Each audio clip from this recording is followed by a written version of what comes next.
جرمنی کے ایک مشرقی شہر زیوربش کے میئر بذات خود ویربیو کمپنی پہنچے تاکہ بطور عطیہ دیے گئے 150 لیٹر ڈس انفیکٹنٹ کو لے جا سکیں۔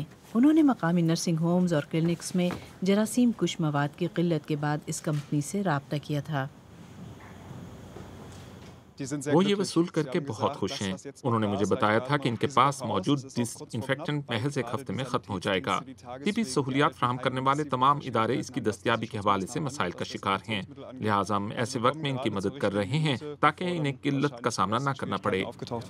عام دنوں میں ویربیو اناج سے ایتھنول تیار کرتی ہے، لیکن کورونا وائرس کے بحران کے سبب ان کا کاروبار مندی کا شکار تھا، اور یہ ایک اور وجہ ہے کہ ایتھنول کو انہوں نے ڈس انفیکٹنٹس کے لیے استعمال کرنے کا فیصلہ کیا، جو بطور عطیہ بھی فراہم کیا جا رہا ہے اور ہسپتالوں اور فارمیسی وغیرہ کو فروخت بھی کیا جا رہا ہے۔ یہ 15 یورو فی لیٹر کے حساب سے ایتھنول فروخت کر رہے ہیں۔ لاجسٹکس کی صورت میں ہمیں ایسے چیلنجز کا سامنا ہے جس کے ہم عادی نہیں تھے۔ اب تک ہم ٹرینوں کی تیل لے جانے والی بوگیوں یا ٹینکروں میں اسے بھرا کرتے تھے۔ ایک آرڈر 1500 ٹن کا ہو سکتا تھا، جو 1.8 ملین لیٹر بنتا ہے، اور اب ہمیں 10 اور 20 لیٹر کے آرڈر موصول ہو رہے ہیں۔ میئر ایگرٹ ہمسائے شہر کوئتن میں واقع ایک طبی ووکیشنل اسکول کو عطیہ شدہ ایتھنول کا کچھ حصہ فراہم کرنے آئے ہیں۔ پیرامیڈک اپنی ایمبولینسز میں باہر جا رہے ہیں جہاں وہ کورونا وائرس کے موبائل ٹیسٹ کریں گے، مگر ساتھ ہی انہیں اپنا تحفظ بھی یقینی بنانا ہے۔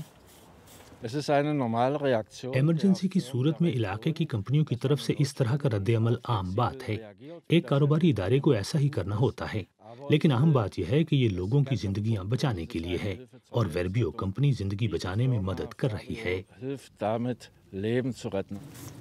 تاہم طبی عملے کو تحفظات ہیں کہ عطیہ کے طور پر فراہم کردہ ایتھنول بھی جلد استعمال ہو جائے گا۔ اس کا حل ویربیو اپنی پیداوار بڑھا کر نکال رہی ہے۔ انہیں امید ہے کہ وہ جلد ہی اپنی ہفتہ وار پیداوار 40,000 لیٹر کو بڑھا کر دوگنا یعنی 80,000 لیٹر کر لیں گے۔